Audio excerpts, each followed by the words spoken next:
Hello and welcome back to Fallout 76. Today we are going to have a look at bashing, which as it turns out is much better than I thought. Recently I ran across a video by Mr. Church where he did a bash damage character, and I was actually surprised at the results. They were really good, and I thought the idea was so interesting I decided to give it a try. Now, my approach will be a little different. He did a low health character and he used stealth, and I will be doing a full health character and I will not be using stealth.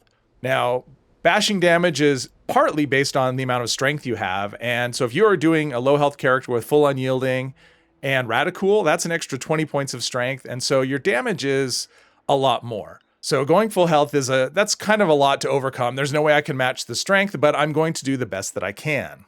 Now, weapon damage also factors into the amount you do on bashing. So it's actually the base weapon damage, so none of the receiver mods, so hardened receiver, prime receiver, that doesn't affect bashing damage at all.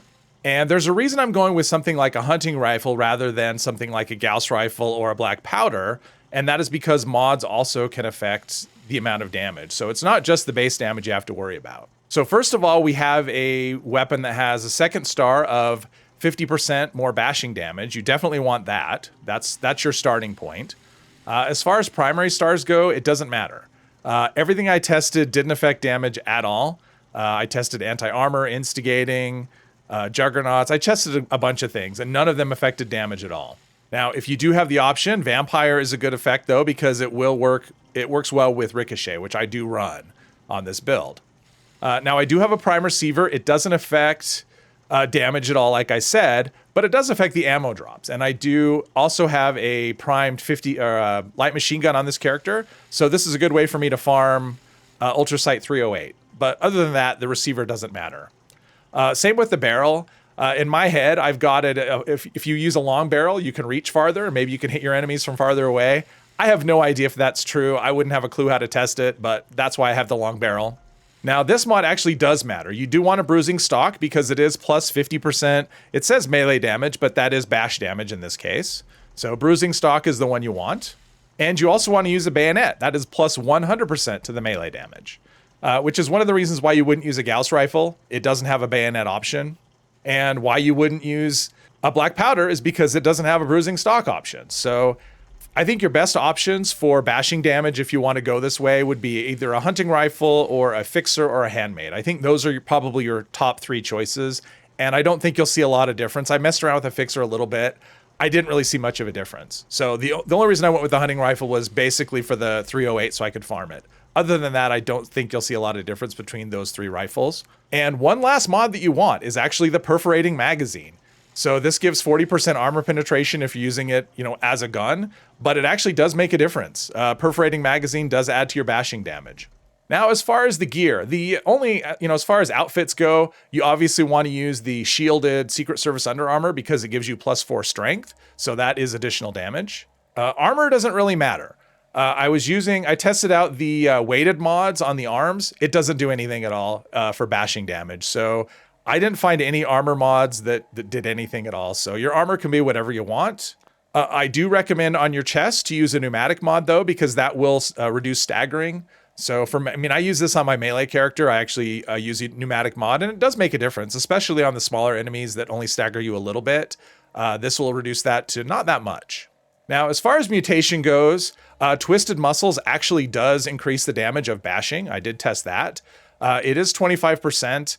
If you're on a team with another player that has a mutation and you're running Strange in Numbers, that goes up to 35%, I think, which isn't really a 25% more, or which isn't really what you would think. I think it would be closer to 31, but it said 35. So that's what I'm going with. Herd Mentality plus 2 specials. Now, if I was on a team with another player that was mutated, that would be plus 3, but that is additional strength, additional damage. Carnivore, that's good too. It doubles the benefit of your Deathclaw stakes, which give it extra strength. Now, in this case, I'm actually using Deathclaw Wellington, which requires a little bit more farming. You got to have Deathclaw eggs and black powder in addition to the meat. But it gives you plus 6 strength instead of plus 4, and it lasts for an hour versus 30 minutes for Deathclaw Steak. Now, another option that you can go with is the Gulper Stuffed Foot, which you can get from Nuka World vendors. It's the same as Deathclaw Steak, but it lasts an hour instead of 30 minutes. So, and no farming. You can just go buy it. And one other buff you get, if you are fully fed, which you want to be, that is a +1 strength as well. So a little bit extra damage just for keeping your food topped up. Now, as far as the perks I'm using, legendary strength, unfortunately, I don't have enough perk points to make that a rank 5 card, but I do have strength at 15 and then the legendary strength. So that moves it up to 17 as my base starting strength. Now, I did test taking one for the team, and in my test, it had no effect on damage at all. Now, I've heard since that taking one for the team might not be working properly, so I don't know if it's intended to work, but at the moment, it doesn't do anything at all for bash damage. Now, under strength, I have a lot of perks here, but most of them don't matter. I mean, the important part of strength is you want to have it as high as possible, so I have it set at 15. Now, Basher, that gives 50% more bashing damage and a chance to cripple, which I didn't really notice one way or the other, but the bashing damage is obviously why you want to use that perk.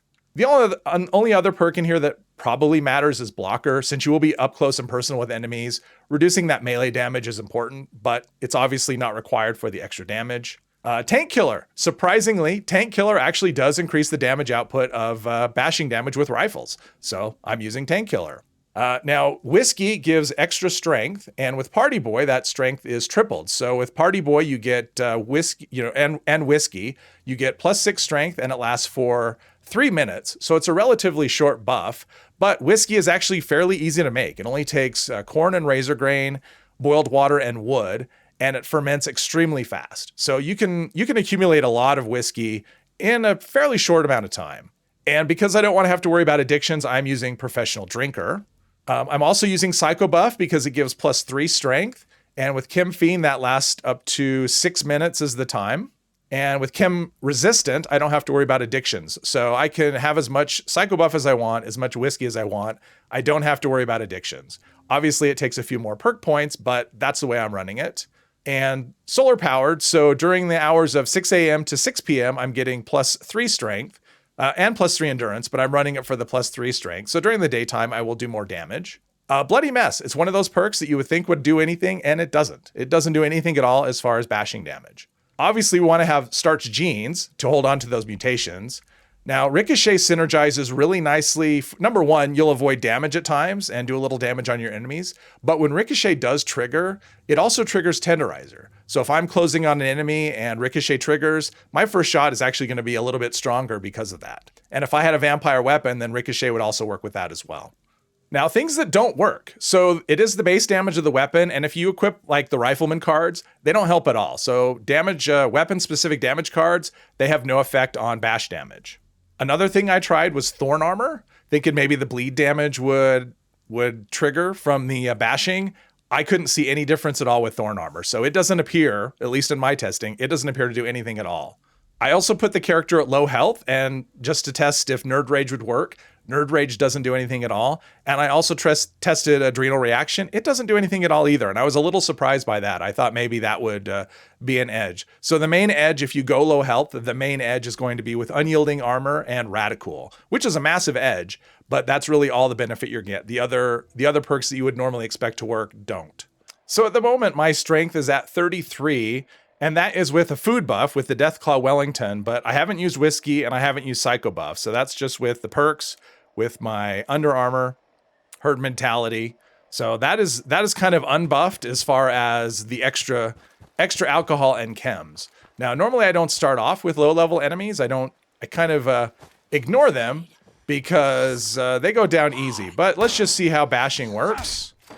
Okay, that was a headshot. So we got, and you saw the ammo. So I started with no rounds. So I just picked up 12 rounds of, let's do this in third person, just to see how it goes. But yeah, the low level enemies tend to be, even if it's not a headshot, even if it's not a weak spot, but you can see the 35 rounds on 2 enemies. But yeah, these are all going to be just one shots with this. So that's pretty nice with no buffs. It does get harder from here, but this is a nice start. All right, so super mutants are a little tougher. So we are going to do, let's see, we'll do some whiskey and we'll do, there we go. Psycho Buff and whiskey. And you can see our strength is up to 42. And if we're on a team with a mutated team member, which we are not, but Strange in Numbers can get our strength up a couple points higher than that. But so obviously they're not one-hit kills, but 2 shots on a super mutant with a bash, not too bad, even though he is only level, I think he was only level 50. That one out there tends to be level 50, but still. And because our endurance is high, we are full health with Ricochet, we can actually take quite a bit of damage, but yeah, this is kind of a fun way to play. It's not something you really, I don't know, it's not something I would recommend in terms of effectiveness, but yeah, level 100, we're getting him in 3 shots.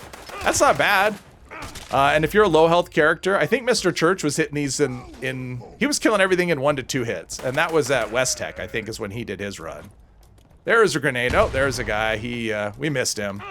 But he was sneaking. He was low health #1, and he was sneaking. I do encourage you to watch his video. It was very entertaining. And I was surprised at how effective. I mean, he used every buff imaginable. And yeah, it was a very effective build. It's what made me want to try something. But yeah, I mean, I'm hitting him for over 300 per hit, which is just pretty good. I mean, it's not a melee attack. It's just me bashing with a gun with no bullets. So most of the time I've been playing with this character, I've been spent on Scorch. Just for consistency purposes, it gives me a chance to test, what things work and what things don't. Which means I haven't had a chance to test on things like level 75 sentry bots. Yeah. Oh. Yeah, I don't have... Ooh, okay. Yeah, because I run a pneumatic, I don't have the dense chest piece that would normally protect me from explosions. So I have to be a little careful. Let's see. Hopefully this Gutsy, yeah. As long as he's not using fire, I should be okay. But obviously this isn't the fastest way to kill robots. But this is a highly entertaining play. But you can see the staggers. Normally I'd be getting staggered from those Protectrons, and it was hardly noticeable.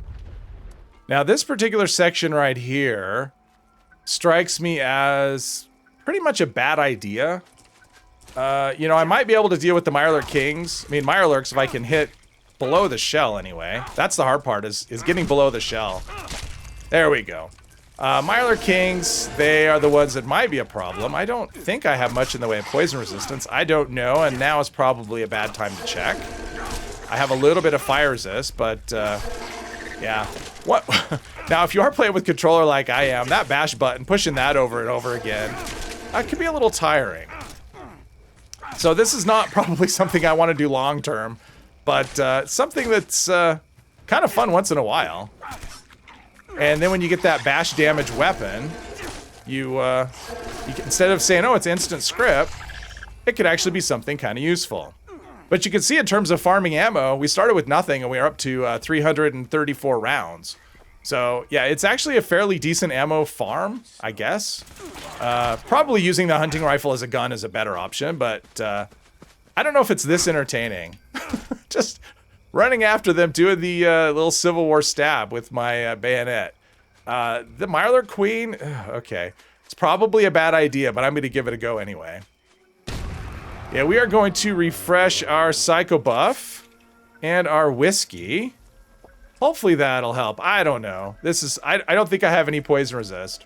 Poison Resist is 0. So, yeah, this could be kind of bad, especially if I have to fight her in the water. Come on. I don't want to... Okay. Well, I'm going to be stupid and fight her on her turf. I'm probably going to die.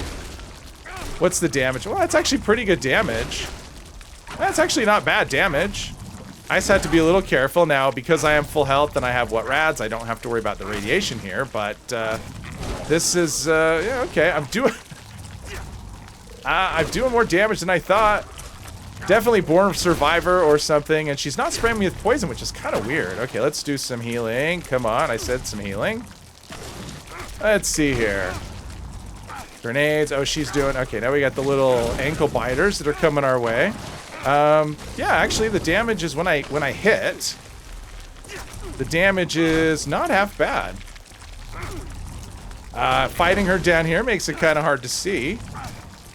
I don't know if first person would actually be any better, but we have lots of stim packs, so let's not be shy about using those, but well, we're getting it done. Slowly but surely, but we are chipping away. I mean, it's faster than using a pipe bolt action, I think. Look at that. We took care of it, and we even got extra meat in the bargain. Nice. And there you have it, a completely ridiculous way to play, but it is a lot of fun, especially just for the uniqueness of it. I don't know if I mentioned this up front, but the link to Mr. Church's video is in the description below. I would encourage you to watch it. It's very fun, very well done. Hopefully you enjoyed this video. If you did, please hit one of the buttons down below, and I hope you'll join me in the next one. Thank you very much.